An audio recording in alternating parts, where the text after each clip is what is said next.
afternoon as well. And one of the things that we had an opportunity to do is thank the extraordinary medical teams who have responded to the needs of people who were hurt.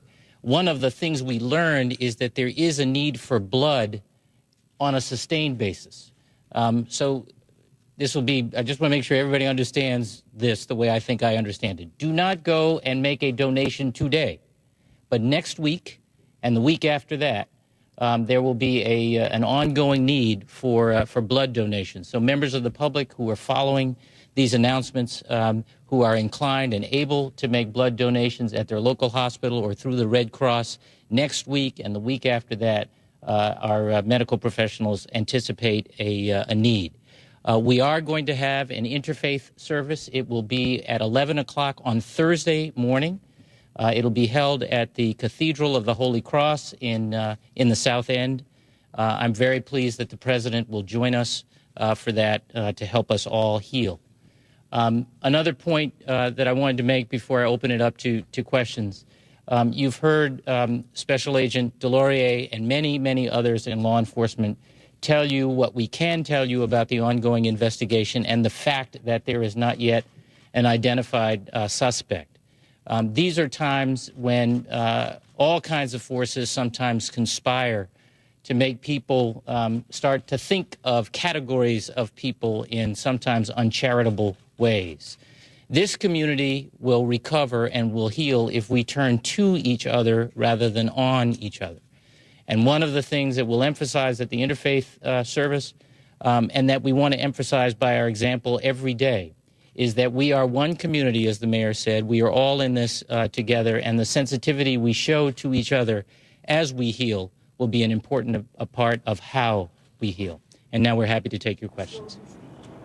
All right, we're going to interrupt the governor. This is Patty Campbell. She's the mother of Crystal Campbell. This is in Medford. Crystal Campbell was killed yesterday here at the Boston Marathon. Let's listen to the mother. About Crystal Marie.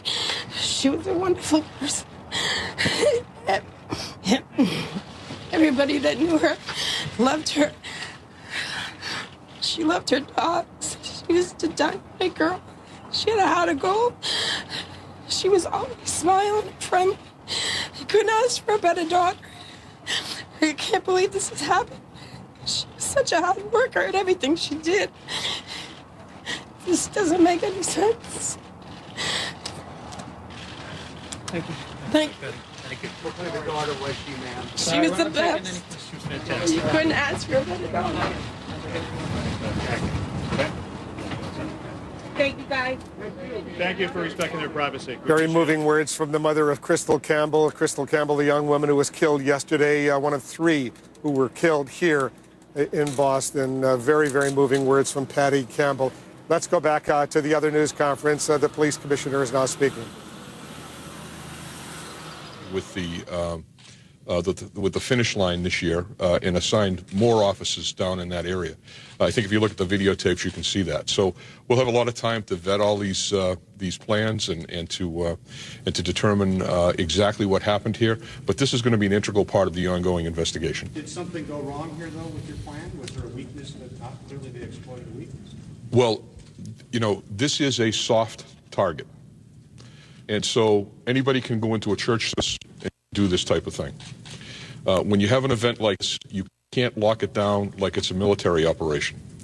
It needs to be open to the public. There's commerce occurring up and down that parade route. And by the virtue of the type of event this is, it requires that we don't turn these events into a police state. So we struck what we believe to be the appropriate balance. We'll review all of that, and we'll come to some conclusions down the road. But this investigation is really our priority right now. Governor, security was adequate. Governor, a few minutes ago about targeting groups unfairly. Are you suggesting that you hinted about targeting groups unfairly? Are you suggesting that that situation is in fact happening? No, we haven't actually had any complaints, but the U.S. Attorney and I were talking earlier about those concerns, and just wanting to remind people this is a time to show that sensitivity. Mr. DesLauriers, can I ask you just a few questions, sir? Was black nylon residue found in both of the bomb blasts, and what specifically can you tell tell us about rice cooker? Do you have an actual piece of a rice cooker that you found? No, I believe I said pressure cooker. Possibly a pressure cooker. Black nylon bags, possibly at both sites. Yes, black nylon bags as opposed to, I think you said residue, but. You said that they were heavy. About how heavy, and were they concealed in anything else, like a grocery bag or any other? I can't characterize the specifics of that. We're postulating that they needed to be heavy bags to carry the explosive devices inside of them. They would not be light bags. And just one more question. Does it appear that they were then twin bombs? Was the damage the same at both, and the fragments the same at both, and the nylon the same at both? I think that would be speculation right now before the evidentiary review is complete. How at this point, or anything that would hint it? Did you find a circuit board or a fragment of a circuit board or anything that might get detonation? The evidentiary review is still ongoing right now, and I wouldn't want to speculate or characterize any more than I already have. How uncommon is it at this point?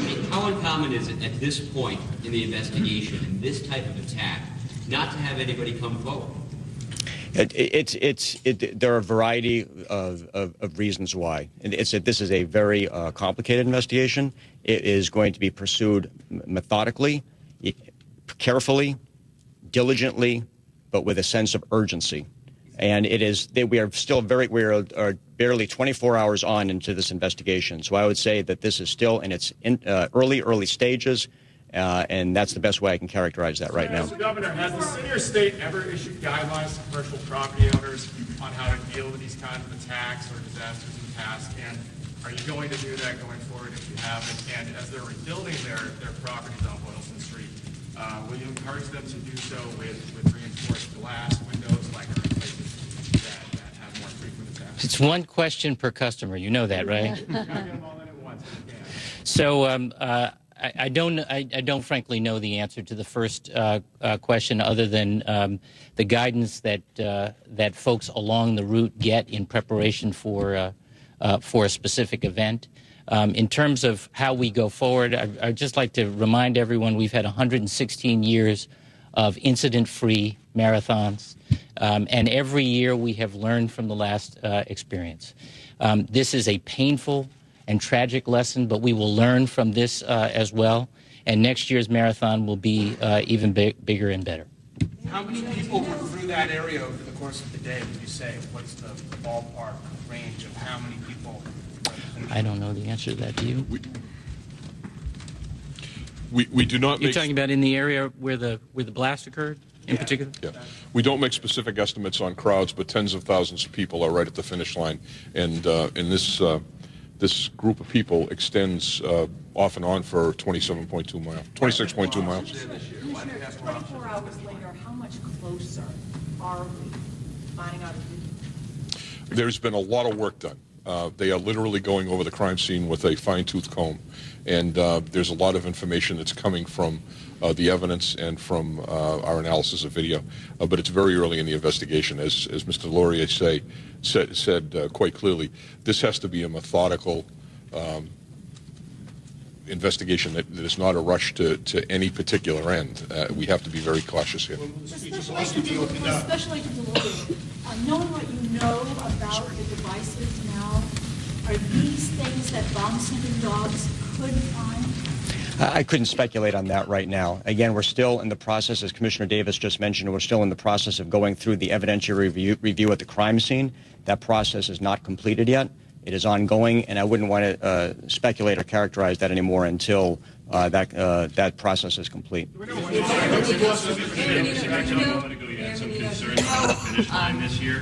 Mayor Menino, do you know anyone who was hurt, and have you spoken to the families of anyone who was killed? Yes, I visited several of the families this afternoon at the Brigham and Women's Hospital, and they were very strong. The victims, the family needed some help, but the young woman I saw there who lost a leg, she had a lot of courage, and I think they're hanging in there, and we've offered them all the kinds of help we can, both at the medical, but also the city help that we'll be there for them. And those families, they're going through very difficult times now, and we as a city, we as individuals, have to support them as best we can. Did you know any of the families? Yes, I did. Who lost? I did. Is there anything that you can say? Pardon? Anything that you can say about? No. You guys want a lot of answers? Some of these things are personal things. And when you get down to things like that, it's very personal. And you don't get into facts of conversations with victims who you know personally.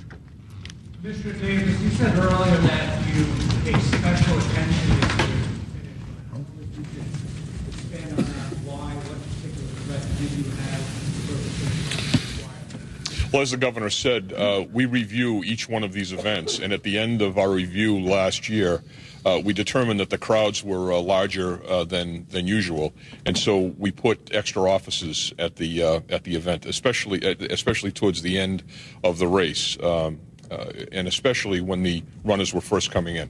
But as I said, if you review the pictures and the videotape, there was a significant amount of police presence there.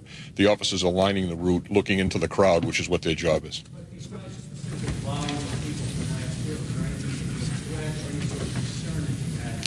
No, as I said, we talked to our federal and state partners. There was no specific threat about this event. This was a standard threat picture after 9/11.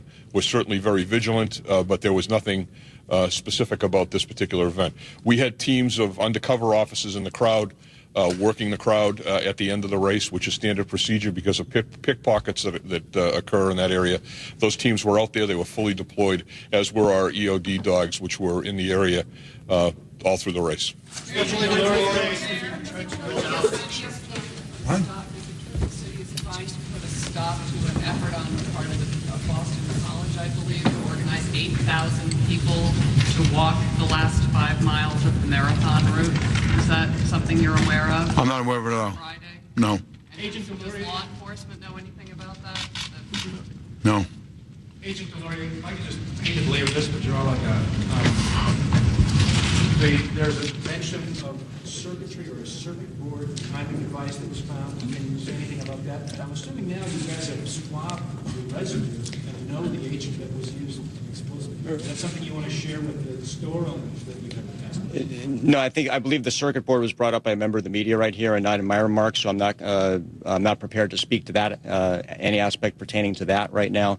But certainly going out to the community, conducting a logical investigation, I can assure you that the Joint Terrorism Task Force is doing that as we speak. Are there indications of how much, of whether it took a lot of planning to do this, that they may have been planning for many years, as I asked the police commissioner? Again, hopefully that will come out in the investigation. That would be speculation on my part right now to speculate how much planning went into this. I do not want to provide you with anything that might be inaccurate information ultimately, so I wouldn't want to speculate on that. The names of 2 victims have come out. Is the third name going to be released?